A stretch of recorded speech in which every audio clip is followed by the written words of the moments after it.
بیٹھ کر اللہ کو یاد کرنا۔ سبحان اللہ۔ اللہ تعالیٰ کا ذکر کرنا، اس کو یاد کرنا، اس سے دعائیں مانگنا، اس کی طرف توجہ کرنا اور اس کے قرب کے لیے اپنی منزلوں کو تلاش کرنا، یہ بندے کے لیے بہت بڑی سعادت ہے۔ بڑے خوش نصیب ہوتے ہیں وہ لوگ جو صبح و شام اس تلاش میں رہتے ہیں کہ ہمیں کوئی ٹھکانہ، کوئی راستہ، کوئی منزل، کوئی نشان ایسا مل جائے جس کی وجہ سے ہم اللہ کا قرب حاصل کرتے ہیں۔ اور قرآن بھی یہی کہتا ہے، بندے کو اللہ اس بات کی تعلیم فرماتا ہے، یا ایھا الذین آمنوا اتقوا اللہ وابتغوا الیہ الوسیلہ، کہ اے ایمان والو اللہ سے ڈرو، اللہ کا خوف اپنے دل میں رکھو،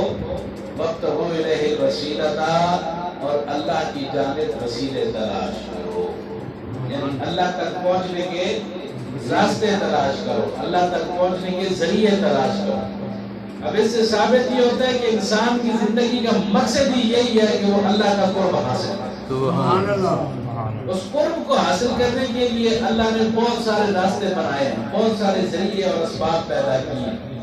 اور ان ذرائع اور ان اسباب میں سے ایک ذریعہ اللہ کے نیک بندوں کی صحبت اختیار کرنا، سبحان اللہ۔ اللہ کے نیک بندوں کی مجلس اختیار کر لینا۔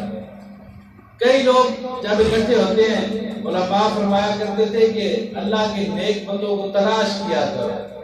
کیونکہ جن پر اللہ کی رحمت نازل ہو رہی ہوتی ہے، جب آپ ان کے پاس جا کر بیٹھو گے تو ان کے صدقے میں آپ بھی اس رحمت سے حصہ حاصل کرو۔ ہر بندے کے اعمال، ہر بندے کا نظریات، ہر بندے کا طریقہ کار، اس کے روز و شب، اس کے افعال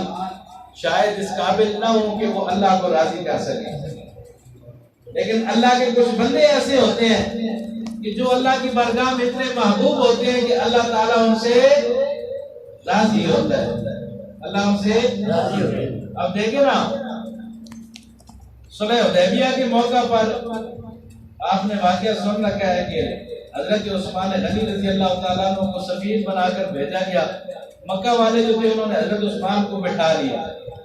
خبر کیا پھیلی کہ حضرت عثمان شہید ہو گئے۔ اب جب یہ خبر پھیلی تو رسول اللہ صلی اللہ علیہ وسلم نے حدیبیہ کے مقام پر سارے صحابہ کو اکٹھا کر کے بیعت لینا شروع کی، حضرت عثمان کا بدلہ لینا۔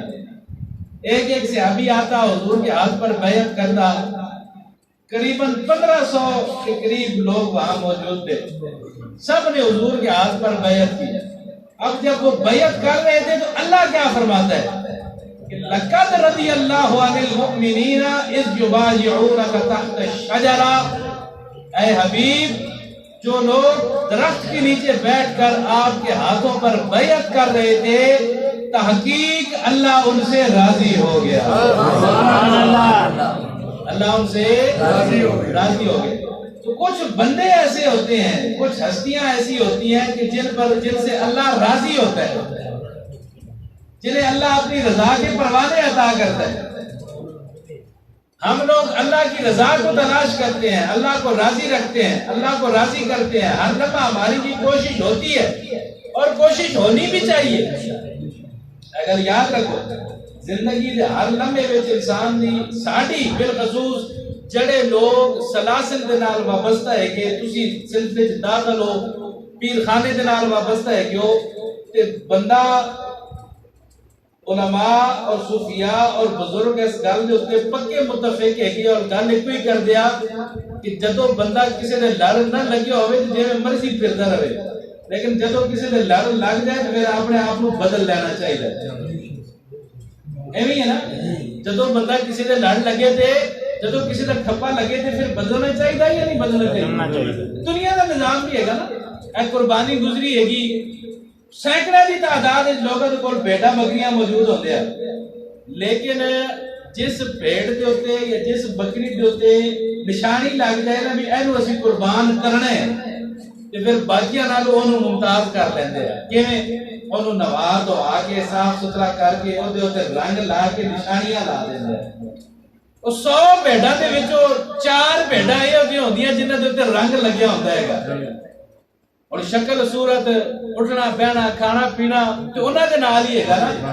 لیکن جب انہوں نے نشان لگ گیا نا، ایک نیت اور ارادہ نامے لگ گئیاں، تو پھر ارادہ کیے گا بھی انہاں نو بخرا کر لو، سارا کو انہاں دا نظام تبدیل کر لو، انہاں نو صاف ستھرا رکھو، انہاں تے نشانیاں لا لو، تاکہ ویکھن والے نو پتہ لگے بھی عام بھیڈاں ورگیاں بھیڈاں نہیں، یہ کسی دے نامے لگ چکیاں سبحان اللہ ایویں ہوندا ہے گا۔ یہ پہلے بھی ایویں ہوندا سی، جدوں علی اسلام نہیں آیا سی، لوگ مکے نو جاندے سی حج کرن واسطے، تے مکے نو قربانیاں روانہ کردی سی، کعبہ شریف اگے اوتے جا کے قربان کران گے، اونٹ بھیجدی سی، اور جانور بھیجے سی، کعبے دے وچ جا کے قربان کران۔ جدوں سارے اونٹاں دے وچوں کوئی اونٹ مختص کر لیندے نا، تے اودے گل دے وچ چاندی دیاں تختیاں پا دیندے، سبحان اللہ کہندے سی اینوں نشانی لگ گئی ہے، یہ بدل گیا ہے گا۔ تے بندہ بھی جدوں کسی دے ہاتھ لگ جائے نا، نشانی لگ جائے، تے پھر اصول یہ ہے گا کہ انہوں اپنے آپ کو تبدیل کر لینا چاہیے، بے شک اپنے آپ کو بدل لے۔ عام لوگوں میں اور کسی کے ساتھ منسوب ہو جانے والوں میں فرق کیا ہوتا ہے کہ عام لوگ ہو سکتا ہے جانوروں والی زندگی گزار رہے ہوں، لیکن جب آپ کسی اللہ والے کے ساتھ نسبت کو جوڑ لیتے ہیں تو پھر اس کا مطلب یہ ہوتا ہے کہ آپ نے اب عام لوگوں کی زندگی نہیں گزارنی، بلکہ اس طرح زندگی گزارنی ہے جس طرح اللہ چاہتا ہے، جس طرح بولو، جس طرح اللہ چاہتا ہے، آپ نے اس طرح زندگی گزارنی ہے، اپنے آپ کو بدلنا ہے، رب کا قرب حاصل کرنا ہے، اور اللہ کا قرب حاصل کرنے کے ذریعوں میں سے ایک بہت بڑا ذریعہ وہ اللہ کے نیک بندے، بزرگان دین، اولیاء امت، صحابہ کرام، اہل بیت اطہار، یہ وہ ہستیاں ہیں جن سے اللہ بھی راضی ہے، اللہ کے رسول بھی راضی ہے۔ سبحان اللہ جس سے اللہ اور اس کا رسول راضی ہو، اسے دنیا میں کسی چیز کی کمی نہیں رہتی، اس کی آخرت سنورتی ہے، اس کی دنیا کی مشکلیں آسان ہوتی ہیں، حاجتیں پوری ہوتی ہیں، پریشانیاں ختم ہوتی ہیں۔ اس لیے دوستان محترم، یہ لمحات ہمارے لیے بڑے غنیمت والے ہوتے ہیں، اور جو اسباق، جو وظائف، جو اوراق، کیسے بدلا جو اوراق آپ کو آستانوں سے بتائے جاتے ہیں، شجرات میں بتائے جاتے ہیں، وظائف بتائے جاتے ہیں، ان کا مطلب بھی یہی ہوتا ہے کہ آپ اگر پیر خانے پر حاضر نہیں بھی ہیں، اپنے گھر میں بیٹھے ہیں، جس مقام پر ہیں، سفر کر رہے ہیں، جو مصروفیت ہے، وہ وظیفہ یہ ہے کہ آپ وہاں بیٹھ کر بھی اپنے رب کی یاد سے غافل نہ ہو، اپنے رب کی یاد سے غافل نہیں ہونا، چاہے گھر میں بیٹھے ہیں، دکان پہ بیٹھے ہیں، فیکٹری میں ہیں، نوکری میں ہیں، ملازمت کر رہے ہیں، فارغ بیٹھے ہیں یا کام کاج میں مصروف ہیں، ہاتھ جو ہوتا ہے وہ مخلوق میں مصروف ہوتا ہے، لیکن اللہ والوں کے ساتھ جو لوگ جڑ جاتے ہیں ان کا دل ہر وقت اللہ کے ساتھ مصروف ہوتا ہے، ان کا دل کبھی اللہ سے غافل نہیں ہوتا، اور جن کے دل زندہ ہوتے ہیں، یاد رکھیں ان کی قبریں بھی زندہ ہوتی ہیں، جن کے دل زندہ ہوتے ہیں ان کی بولو، ان کی قبریں بھی زندہ ہوتی ہیں۔ آپ اپنا مشاہدہ کر سکتے ہیں، اب قبرستان میں چلے جائیں، ہزاروں کی تعداد میں قبریں ہوں گی، لیکن چند ایک ان میں سے ایسے ہوں گی جن کا لوگ آج بھی احترام کر رہے ہیں۔ میانی صاحب چلے جاؤ، کتنا بڑا قبرستان ہے گا، پتہ نہیں کنیاں قبریں ہوتے موجود ہیں کیا، لیکن ساریاں قبریں جو تے رونق نہیں، چند قبریں جو تے رونق ہے، خاص مخصوص قبریں جہاں آج بھی روشنی جلتی نظر آتی ہے، جہاں آج بھی نور ہوتا ہے، جہاں آج بھی جانے والوں کو سکون ملتا ہے، وہ وجہ کیا ہوتی ہے کہ جن کے دل زندہ ہوتے ہیں ان کی قبریں بھی زندہ ہوتی ہیں۔ سلطان بہو فرماتے ہیں، نام فقیر اونادا باہو قبر جنادی جیوے ہو، فقر والے لوگ جو ہوتے ہیں نا ان کی قبریں زندہ ہوتی ہیں، اور جس دل کے اندر ایمان کا نور موجود ہے، یہ بات بھی یاد رکھیں کہ ایمان کے نور کی حفاظت وہ کرنی ضروری ہے، یہ ایسی دولت ہے کہ اس کی حفاظت کرنی ضروری ہے۔ ہم پیسہ کماتے ہیں، تنخواہ ملتی ہے، وہ جا کے بینک میں رکھ لیتے ہیں، وہ کہتے ہیں جی اکاؤنٹ میں جمع کروا دو، پیسے محفوظ رہیں گے، دولت ہے، کمائی کی ہے، وہ کہتے ہیں پیسے گم نہ ہو جائے، چوری نہ ہو جائے، ڈاکہ نہ پڑ جائے، لہذا بینک میں اکاؤنٹ کھلوا لو، پیسے محفوظ رہیں گے۔ یہ ہمارے دل کے اندر جو اکاؤنٹ کھولا ہے نا ایمان کا، اس کے اندر ایمان کی دولت ہے. اب ایمان کی دولت کو بچانے کے لیے جو اکاؤنٹ کھلوایا جاتا ہے وہ مدینہ طیبہ کی سرزمین پر. جس کے دل میں حضور کی محبت موجود ہوتی ہے اس کے دل میں ایمان سلامت رہتا ہے. جس کے دل میں حضور کی عشق کا نور موجود ہوتا ہے اس کا دل قبر میں بھی سلامت رہتا ہے. اعلیٰ حضرت نے فرمایا تھا کہ دل پر عشق رخ شاہ کا داغ لے کے چلے، اندھیری رات سنی تھی چراغ لے کے چلے. لوگ کہتے ہیں قبر کی رات بڑی اندھیری ہے، بڑا دور کی حقیقت ہے وہاں بڑا اندھیرا ہے، لیکن اعلیٰ حضرت فرماتے ہیں اس اندھیرے کو دور کرنے کے لیے ہم نے چراغ روشن کیا ہے. وہ چراغ کیا ہے؟ وہ رسول اللہ کی محبت کا چراغ. جس کے دل میں رسول اللہ کی محبت موجود ہوتی ہے اس کے دل میں ایمان سلامت رہتا ہے. ورنہ شیطان بہت بڑا پکا سخت دشمن ہے، طاقتور دشمن. یہ مرتے دم تک انسان سے ایمان چھیننے کی کوشش کرتا ہے، حتیٰ کہ مرنے کے بعد قبر میں جب فرشتے آتے ہیں اس وقت بھی یہ انسان کو بے ایمان کرنے کی کوشش کرتا ہے.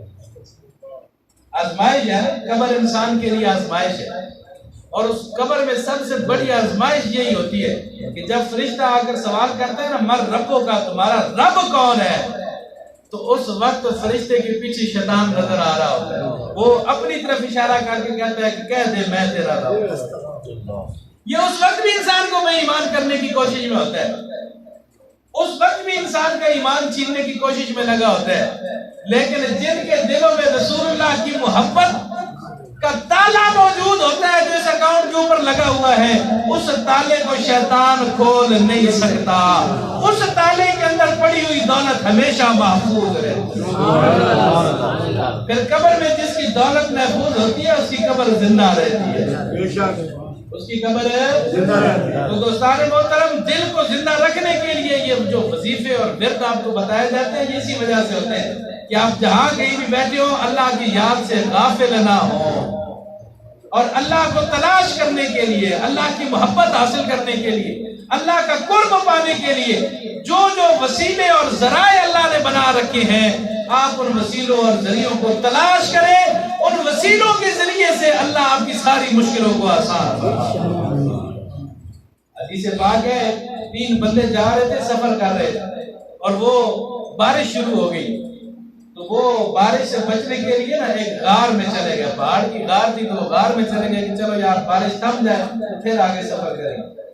اب جیسے وہ غار میں داخل ہوئے تو بارش طوفانی تھی، ایک پتھر اوپر سے گرا اور اس نے آ کر غار کے دروازے کو بند کر دیا. اب جب غار کا دروازہ بند ہوا تو تینوں نے مل کر زور لگایا کہ کسی طریقے سے پتھر کو ہٹائیں، لیکن وہ پتھر ہٹا نہیں. انہوں نے کہا بھی لو اب تو موت ہے. ایک بندہ ان میں سے بولا، اس نے کہا زندگی میں جو جو نیک کام اللہ کی خاطر کیے ہیں نا بس اس کام کو یاد کر کے اللہ سے دعا مانگو، انشاءاللہ نجات ملے گی. سبحان اللہ. جو نیک کام کس کے لیے؟ اللہ کے لیے. بندہ نیک کام تو بڑے کرتے ہیں، یہاں روزانہ کی بنیاد پر ہم دیکھتے ہیں کہ نیک کام ہو رہے ہیں، لیکن اصل کام وہی ہوتا ہے جو اللہ کی رضا کی خاطر ہوتا ہے. اللہ کی رضا کی خاطر اگر ایک دن کا بھی بندہ راستے سے ہٹا دیتا ہے نا تو اللہ تعالیٰ اس دن کی بھی قدر فرماتا ہے. اور اگر رب کی رضا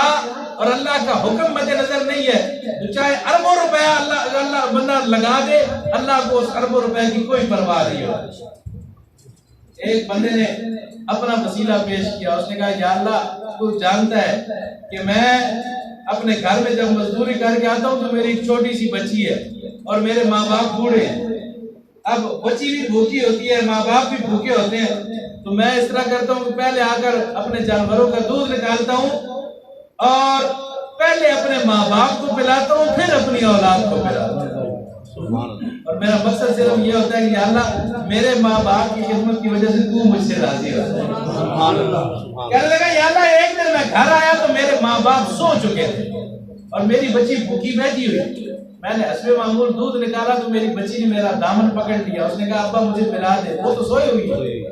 تو میں نے اپنی بچی کو دودھ نہیں پلایا، میں وہ دودھ کا کٹورا لے کر اپنے والدین کی چارپائی کے سامنے کھڑا ہو گیا. میں نے ان کو جگایا بھی نہیں کہ کہیں ان کی نیند میں خلل نہ آ جائے،